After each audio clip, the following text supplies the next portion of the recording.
আমার স্বামী পরকীয়া জড়িয়ে আছেন। আমার স্বামী আগে 5 ওয়াক্ত নামাজ পড়তেন, এখন দিন দিন নামাজ ছেড়ে দিয়েছেন। মিথ্যা বলা, নিজের বন্ধুর স্ত্রীর সাথে অবৈধ সম্পর্কে জড়ানো, সব কাজই তিনি করছেন। এগুলোকে সে বলে সেই প্রথম না যে এই কাজ করছে, এবং সে যা করছে তার জন্য সে অনুশোচনা বোধ করে না। তারপর সন্তানদের দিকে তাকিয়ে আমি একত্রে আছি। জানুয়ারিতে আমার ছেলে বয়স 17 এবং মেয়ের বয়স 10 হবে। আর সে আমার সাথে একসাথে থাকি, কিন্তু আমাদের মধ্যে কোনো শারীরিক সম্পর্ক হয় না। মাসের পর মাস আমরা এভাবে দিনাতিপাত করছি। এক্ষেত্রে আমার করণীয় কি, আর কোনো আমল আছে কিনা যা করলে আমার স্বামীকে আল্লাহ হেদায়েত দান করবেন? প্রথমে সমবেদনা জ্ঞাপন করছি আমাদের এই বোনের প্রতি, যে বোন অন্যরকম এক মনোবেদনায় ভুগছেন, যেটা বাহির থেকে মানুষ হয়তো উপলব্ধি করতে পারবে না। এরপর কথা হলো যে কোনো মানুষ যদি পরকীয়া লিপ্ত হয়, ইসলামের দণ্ডবিধিতে যদি কোথাও ইসলামী শরিয়া প্রতিষ্ঠিত থাকে, ইসলামী দণ্ডবিধিতে সবচাইতে ভয়াবহ এবং সবচাইতে নির্মম শাস্তির কথা বলা হয়েছে যে অপরাধের কারণে, সেই অপরাধের নাম হলো এই পরকীয়া। এই বিষয়টি গুরুত্বপূর্ণ। এমনি ব্যভিচার এক জিনিস, বিবাহিত মানুষ ব্যভিচারে লিপ্ত হলে সেটার ভয়াবহতা আরো অনেক বেশি ভয়াবহ। কোরআনে অনেক অপরাধের শাস্তির কথা বলা আছে, কিন্তু কেউ যদি ব্যভিচারে লিপ্ত হয় তার শাস্তি সবচেয়ে করুণ ভাবে, সবচেয়ে নির্মম ভাবে, সবচেয়ে কঠোর ভাবে শাস্তি দেওয়ার কথা বলা হয়েছে। But Y?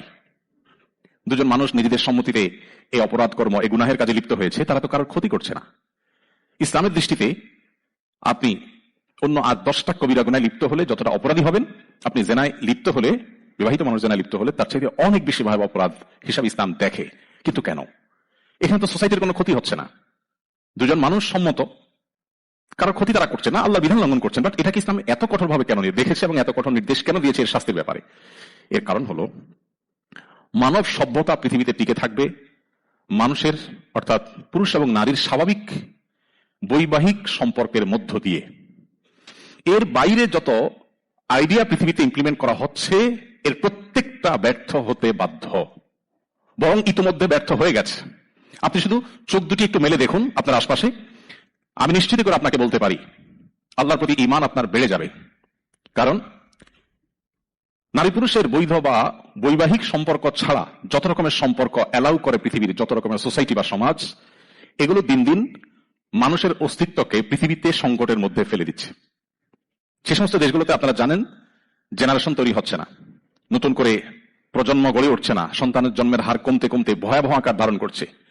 পৃথিবীর বেশিরভাগ উন্নত দেশগুলো শত রকমের প্রণোদনা দিয়েও কোনোভাবেই সন্তান জন্মের হার স্বাভাবিক করতে পারছে না। রীতিমতো এই অবস্থা যদি আরো 100 বছর যেতে থাকে, তাহলে মানব সভ্যতা হুমকির মধ্যে পড়বে। মানুষ যখন বিবাহ বহির্ভূত সম্পর্ক করে, তখন সন্তান নেওয়ার টেন্ডেন্সি থাকে না, সেটা আমরা সবাই জানি। তখন শুধু ভোগ বা এনজয় করাটাই মুখ্য হয়, এবং এইটা যদি স্টাবলিশড হতে থাকে একটা সমাজে, তখন সন্তান জন্মের হার কমে যায় কোনো প্রণোদনা দিয়ে।